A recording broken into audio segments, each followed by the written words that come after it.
Assalamualaikum warahmatullahi wabarakatuh. Halo semuanya, perkenalkan nama saya Widya Ningsih.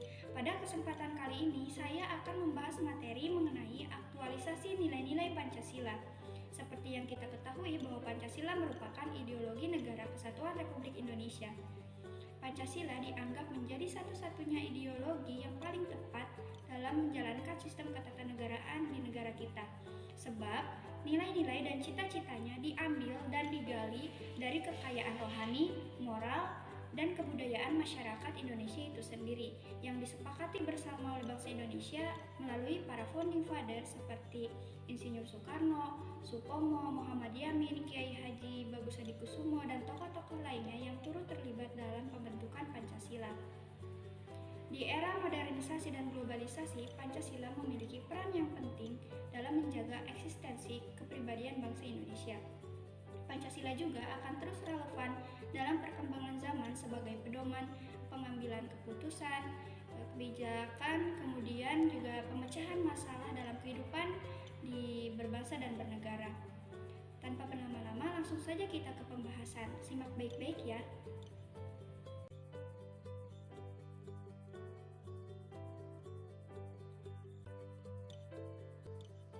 Sebelum kita membahas mengenai bagaimana aktualisasi nilai-nilai Pancasila dalam kehidupan sehari-hari, kita harus terlebih dahulu mengetahui apa yang dimaksud dengan aktualisasi. Nah, aktualisasi ini merupakan suatu bentuk kegiatan untuk melakukan realisasi antara pemahaman akan nilai dan norma dengan tindakan dan perbuatan yang dilakukan dalam kehidupan sehari-hari. Jadi, yang dimaksud aktualisasi Pancasila merupakan implementasi atau mewujudkan nilai-nilai Pancasila dalam kehidupan berbangsa dan bernegara. Aktualisasi Pancasila bisa dilakukan secara objektif dan subjektif. Aktualisasi Pancasila secara objektif dimaksudkan sebagai bentuk penjabaran nilai-nilai Pancasila secara nyata dalam bentuk norma-norma pada setiap aspek penyelenggaraan negara, baik dalam bidang legislatif, eksekutif, dan yudikatif, maupun pada semua bidang kenegaraan lain. Aktualisasi nilai-nilai Pancasila secara objektif terutama berkaitan dengan peraturan perundang-undangan di Indonesia.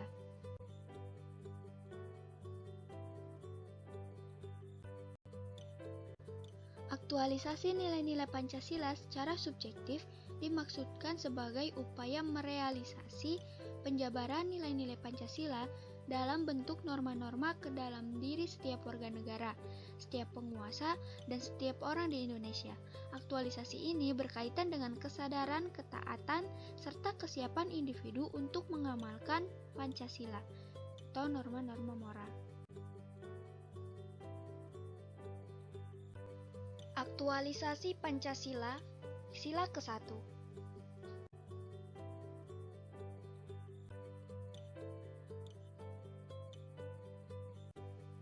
Sila ke-1 yang berbunyi ketuhanan yang Maha Esa. Kemerdekaan beragama dan kepercayaan di Indonesia dijamin oleh Undang-Undang Dasar Negara Republik Indonesia tahun 1945 dalam pasal 28E ayat 1 dan 2 sebagai berikut.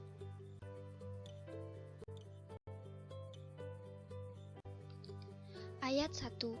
Setiap orang bebas memeluk agama dan beribadat menurut agamanya, memilih pendidikan dan pengajaran, memilih pekerjaan, memilih kewarganegaraan, memilih tempat tinggal di wilayah negara dan meninggalkannya serta berhak kembali. Ayat 2. Setiap orang berhak atas kebebasan meyakini kepercayaan, menyatakan pikiran dan sikap sesuai dengan hati nuraninya. Contoh aktualisasi Pancasila sila ke-1 dalam kehidupan sehari-hari, seperti mengimani adanya Tuhan Yang Maha Esa serta memenuhi perintah dan menjauhi larangannya. Menerapkan toleransi antar umat beragama. Tidak melakukan pemaksaan dan menghormati kebebasan beragama.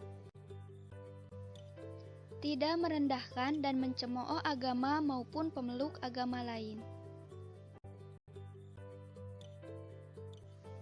Aktualisasi Pancasila sila kedua. Sila kedua Pancasila yang berbunyi kemanusiaan yang adil dan beradab. Dalam Pancasila menjelaskan tentang menjunjung tinggi hak asasi manusia dan menghargai atas kesamaan hak. Hal ini tercantum dalam Undang-Undang Dasar Negara Republik Indonesia tahun 1945, yaitu sebagai berikut. Pasal 27 ayat 2 berbunyi, tiap-tiap warga negara berhak atas pekerjaan dan penghidupan yang layak. Pasal 28D ayat 1 berbunyi, hak atas pengakuan, jaminan perlindungan, dan kepastian hukum yang adil dan perlakuan yang sama di depan hukum.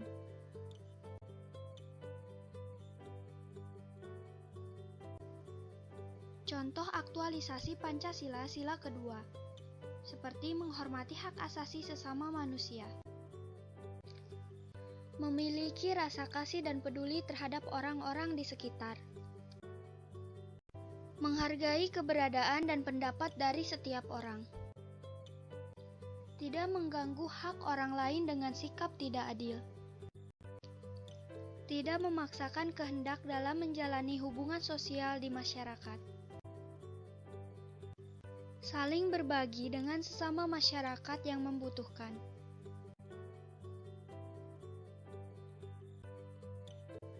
Aktualisasi Pancasila sila ketiga.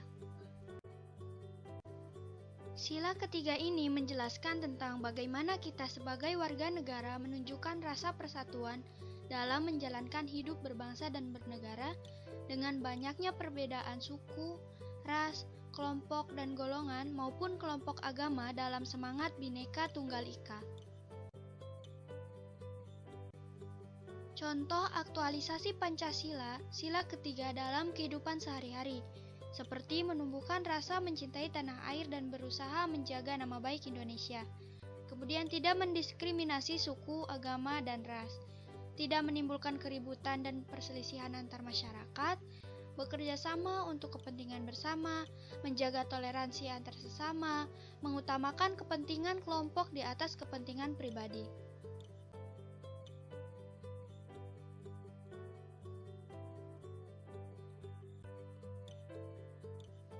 Aktualisasi Pancasila sila keempat.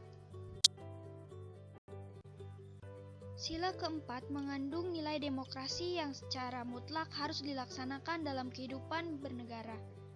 Hal ini sudah diatur dalam Undang-Undang Dasar Negara Republik Indonesia tahun 1945 pasal 19 yang berbunyi, anggota Dewan Perwakilan Rakyat dipilih melalui pemilihan umum, susunan Dewan Perwakilan Rakyat diatur dengan undang-undang, Dewan Perwakilan Rakyat bersidang sedikitnya sekali dalam setahun.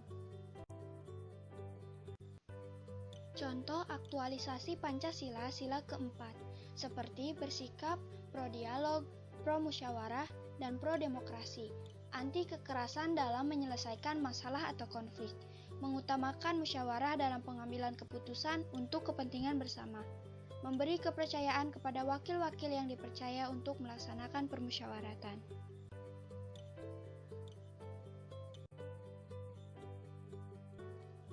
Aktualisasi Pancasila sila kelima.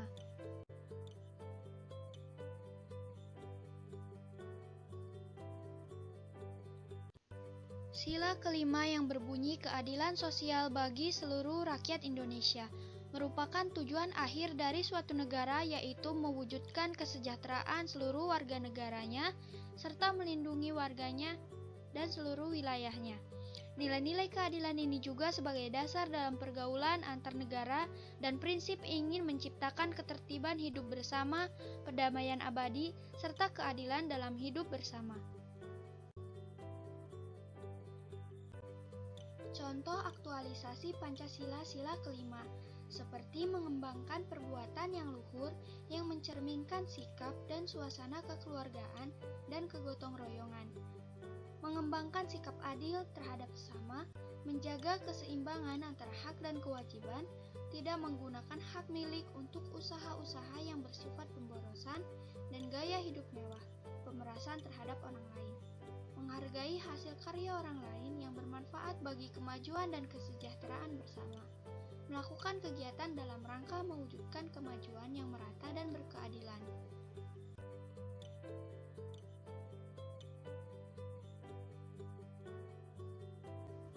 Dalam mengaktualisasikan nilai-nilai Pancasila sangat mungkin ditemukan adanya masalah yang berkaitan dengan hidup kemasyarakatan, kebangsaan, dan kenegaraan. Untuk itu, solusi terbaik untuk mengatasi persoalan kebangsaan adalah dengan kembali pada nilai-nilai Pancasila. Beberapa cara yang dapat dijadikan alternatif untuk kembali dan melakukan aktualisasi nilai-nilai Pancasila saat ini adalah sebagai berikut. Pertama, membumikan Pancasila dalam kehidupan bermasyarakat, berbangsa, dan bernegara secara terus-menerus dan aktual. Kedua, aktualisasi melalui internalisasi nilai-nilai Pancasila, baik melalui pendidikan formal maupun non-formal. Pada tataran pendidikan formal, perlu revitalisasi mata pelajaran pendidikan kewarganegaraan di sekolah. Sebagai sebuah nilai, Pancasila tidak cukup hanya dipelajari, tetapi juga harus diresapi, dihayati, dan dipahami secara mendalam. Ketiga, aktualisasi melalui keteladanan para pemimpin, baik pemimpin formal seperti pejabat negara maupun informal, tokoh masyarakat. Dengan keteladanan yang dijiwai nilai-nilai Pancasila, diharapkan masyarakat luas akan mengikuti atau memadani. Pendidik adalah pemimpin pendidikan, yang dalam konteks pembelajaran di sekolah adalah para guru, sedangkan dalam konteks pendidikan informal adalah orang tua, dan dalam konteks pendidikan non-formal adalah tokoh masyarakat. Melalui proses sosialisasi, para peserta didik akan belajar tentang sikap dan perilaku yang relevan dengan lingkungan sosial budaya dari orang tua, guru, teman sebaya, dan tokoh masyarakat. Pendidik yang mampu menunjukkan sikap dan keteladanan terpuji akan menjadikan makin menguatnya nilai-nilai Pancasila di kalangan peserta didik. Tugas pemimpin pendidikan dalam konteks ini adalah membantu mengondisikan peserta didik pada sikap, perilaku, dan kepribadian yang benar agar peserta didik mampu menjadi agent of change dalam mengaktualisasikan nilai-nilai Pancasila baik bagi diri sendiri, lingkungan, masyarakat, dan siapa saja yang dijumpai tanpa harus membedakan suku, agama, ras, dan golongan.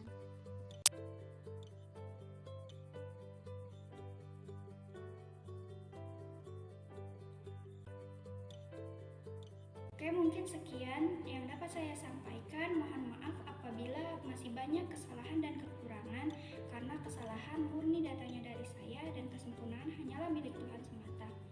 Wabillahi taufiq wal hidayah. Wassalamualaikum warahmatullahi wabarakatuh.